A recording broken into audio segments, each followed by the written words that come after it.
Welcome to Weight Loss and Wellness for Real, the podcast where people like you get the practical solutions and support you need to permanently lose the physical and mental weight so you can feel better and live the life you really want to live in the body and mind you really want to be living in. If you're looking to overcome your stress eating, overeating, binging behaviors, and move to a place of food and body freedom, as well as find more meaning and more moments of joy in life, you are in the right place. Hello, everyone. Thanks for being here and tuning in to Weight Loss and Wellness for Real. I'm glad you're here today because we are going to talk about something that can completely change the way you approach your goals. And this is a term used in therapy called mental contrasting. And it is a piece of visualization, which you've probably heard of before. So I know a lot of people, when I bring this up with clients, kind of think about visualization. Isn't that just about imagining yourself achieving your goals? Like, you imagine seeing yourself crossing the finish line of a race or fitting into your favorite jeans. And while there's a lot of value in imagining success, research actually shows that traditional visualization does not always lead to follow through. Okay, so why is this?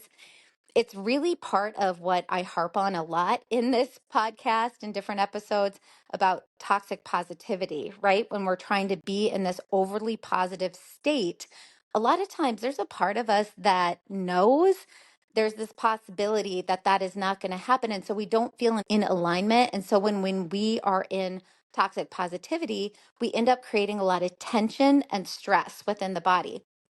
So when we're doing all this positive visualization, yes, that's awesome. That's great. But the actual research behind it shows there's another component of visualization that can really help you actually follow through more often. The problem with the traditional visualization of seeing everything as positive and winning and fitting into the jeans and doing all the things, it skips over the messy middle, the part where life gets hard, obstacles pop up, reality, right? That is the reality of life, and our motivation wavers. And that's where a much more effective strategy comes in called mental contrasting. And mental contrasting is about pairing optimism with a healthy dose of realism. It is not just about seeing yourself succeed. It is about it's about preparing for the challenges that might get in the way and often do. So today I'm going to break this down. I'm going to share examples and stories, and I'm going to give you, as always, practical strategies to really make this technique work for you. So if you've ever felt stuck in a cycle of setting goals and giving up when things get hard, this is a really great episode for you. The problems with traditional visualization. I touched on some of them, but let me give you a little story. So, one of my clients, I'm going to call her Sarah. It's not actually a client named Sarah, but Sarah had a goal to wake up early and work out before her kids got up. So, she'd read about visualization, started imagining herself getting out of bed easily, lacing up her shoes, and having an amazing workout. But every morning when her alarm went off, she hit snooze. So, she started to feel real discouraged and defeated and started telling herself, maybe I just do not have the discipline for this. And here's the thing. Sarah's visualization focused only on success. It did not prepare her for the very real, the reality challenge of feeling tired and wanting to stay in bed. So imagine you're planning a road trip. Traditional visualization is picturing yourself at the beach, soaking up the sun, hearing the waves, but completely ignoring the fact that you're going to need gas in the car, snacks for the ride, and maybe a backup route in case of construction. So, mental contrasting, on the other hand, is about seeing the beach and planning for the traffic jams. It's about pairing optimism with preparation. Okay, so mental contrasting is simple, but still a very powerful process. So, first thing you want to do is visualize your goal. So, picture yourself succeeding. What does it look like? How will it feel? Then you want to move on to identify the obstacles. What challenges realistically are likely to come up? What might derail you? And then finally, you need a plan for the obstacles. So, creating strategies, creating a plan to navigate those challenges so you're ready when they show up. So, let's go back to Sarah's goal of working out in the morning. With mental contrasting, Sarah might first imagine herself feeling proud and energized after her workout. Then she'd consider the obstacle, her morning fatigue, and that temptation to hit snooze, stay in bed, don't want to get up. From there, she could make a plan. So things like placing her alarm clock across the room so she has to get out of bed, setting her workout clothes next to it, maybe sleeping in her workout clothes. That may sound crazy, but I'm telling you, if you really want to make things happen, you have to think outside the box and maybe be willing to do little things like that in order to make it easier to get yourself in the groove of the beginning of that routine. Okay, so why does mental contrasting increase persistence? And that's what we want, right? We want persistence so that we can stay consistent. Not perfect, but we want to stay consistent. And to stay consistent, we need persistence. So here's why it works. When we anticipate challenges, we are less likely to feel blindsided or discouraged or defeated when they happen. So instead of thinking, I wasn't meant to do this, we can say, I expected this, and here's what I'm going to do about it. Puts us in a much more empowered place. So versus feeling defeated, discouraged, I'm now feeling empowered. I know what I'm going to do. I planned for this. Think of mental contrasting as packing an umbrella. When you know rain is in the forecast, you're prepared, not caught off guard. You're less likely to abandon your plans just because the weather isn't perfect. Here are some practical strategies to start mental contrasting. Number one, start with your why. Before you even visualize, you really want to anchor yourself into your deeper motivation. Why does this goal matter to you? So, if your goal is to eat healthier, your why might be feeling more energized to keep up with your kids or reducing your risk of chronic illness. Write this down somewhere you can see it and read it often. And y'all, I can't tell you how important it is if you really want to make a change to write these things down, screenshot them, put them in your phone, put them at the top of your to-do list. So before you go through your to-do list, you have to say this to yourself. You have to read through it. And remember, again, writing it and speaking it out loud in your own voice to yourself. These new sentences we're working on, the things, the whys that we're trying to remember, we really want to have them what I call in our back pocket, meaning we want to be able to memorize them almost like mantras so they come up more and more often within our thoughts. Because remember, how we're thinking is going to create how we feel. How we feel really motivates our behaviors.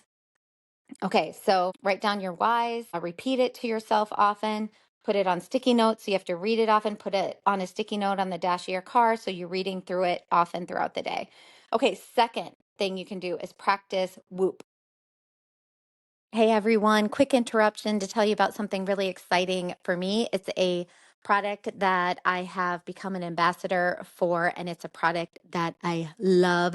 So, if you struggle to get in enough protein in your day without blowing your calorie budget, you are definitely not alone. This is one of the things my clients struggle with the most is getting in the amount of protein they actually need to be maintaining or losing weight, or if they're trying to build muscle. So, again, whether you're working towards weight loss, building muscle, or just trying to stay energized, finding a protein option that's both effective and enjoyable and convenient is really, really tough. And I have found a solution for you. It's very new to the market. It is called David Protein Bars. I was offered an early taste test of these before they were out to the public, and I fell in love. Each bar packs 28 grams of protein, so almost 30 grams of protein, just 150 calories. There is no bar out there right now that has that much protein and that little calories. And there is absolutely no sugar. They've been a game changer for me with flavors like fudge brownie, cake batter, blueberry pie. These bars are not just a protein fix, they're a treat I actually look forward to. They taste so, so good. I have been having one most evenings for a snack because they're so delicious. I love just looking forward to it. But I also use them when I don't have time to prep prep food for like a post-workout fuel meal. I've also used them as a way to manage cravings for both myself as well as encouraging my clients to use these as a way to manage cravings. David bars have really become my go-to. So what's even better, when you use my link to purchase David protein bars, you are not just fueling your goals, you are also supporting this podcast. Every order that that you use through my link helps me to keep sharing tips and strategies to help you live your healthiest, happiest life. So head over to davidprotein.com/Heather, and Heather is in all capital letters, or you can use the link in the show notes below and give these bars a try. Make getting your protein in easy, delicious, keeping the calories low, and you're also supporting the podcast. Again, that link is davidprotein.com/Heather, all in capital letters. And if you can't remember, again, there's a link below in the show notes. Thanks for supporting the show. And that's WOOP. It's a framework that makes mental contrasting easy to remember. So W is wish. What's your goal? Okay. The O is outcome. What will it feel like to achieve it? And really let yourself feel, get the sensations going in your body. This is where you're visualizing that positive outcome. What will it feel like to achieve it?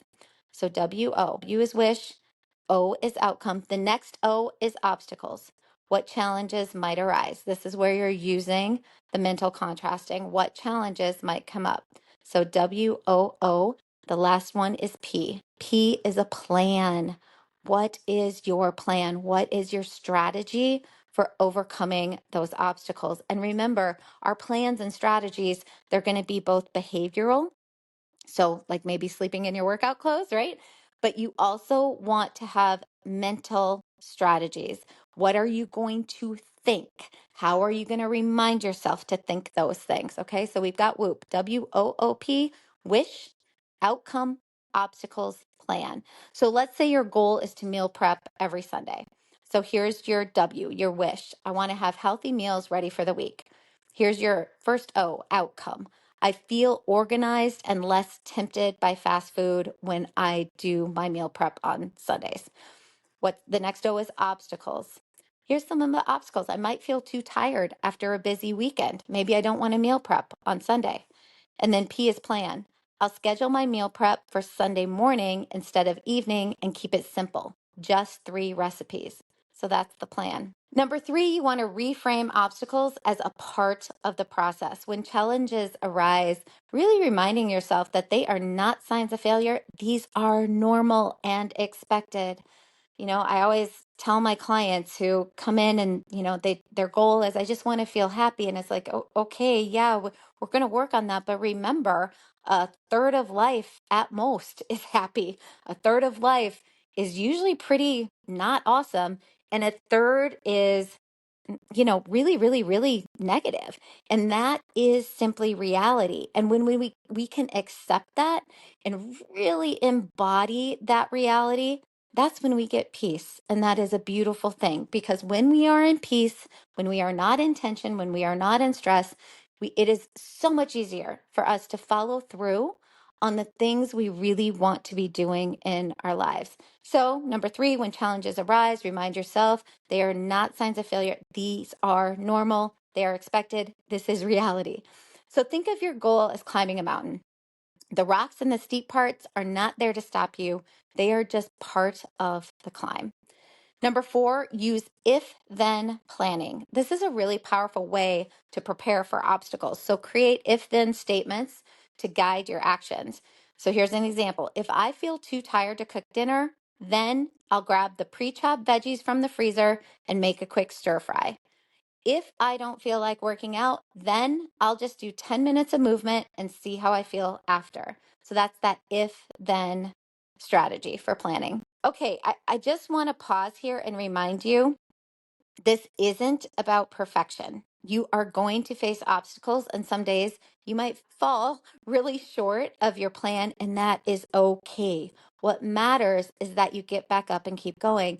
It's about the consistency, not the perfection. You're not alone in this. Every single person who has ever achieved something worthwhile has faced challenges along the way. What sets them apart is not the absence of the obstacles, but really their willingness to prepare for them and persist through them, because that's what keeps them consistent. So, as you kind of go about this next week, I just really challenge you to pick one goal and try mental contrasting. Visualize your success, identify the challenges, and make a plan. It doesn't have to be perfect, it just has to be honest, realistic, and doable. I'd love to hear how this works for you. Feel free to reach out and share your experiences. And remember, you are capable of incredible things, not because everything will go smoothly, but because you are resilient and resourceful and enough to handle the bumps along the way. Thanks for tuning in to Weight Loss and Wellness for Real. We will talk soon.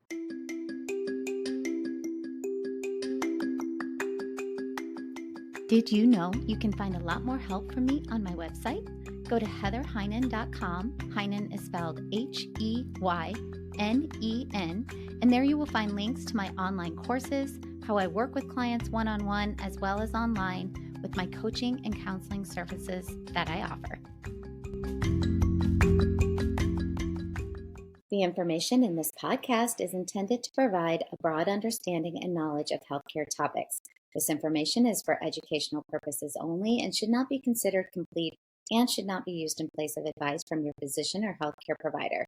We recommend you consult your physician or healthcare professional before beginning or altering your personal exercise, diet, or supplementation program.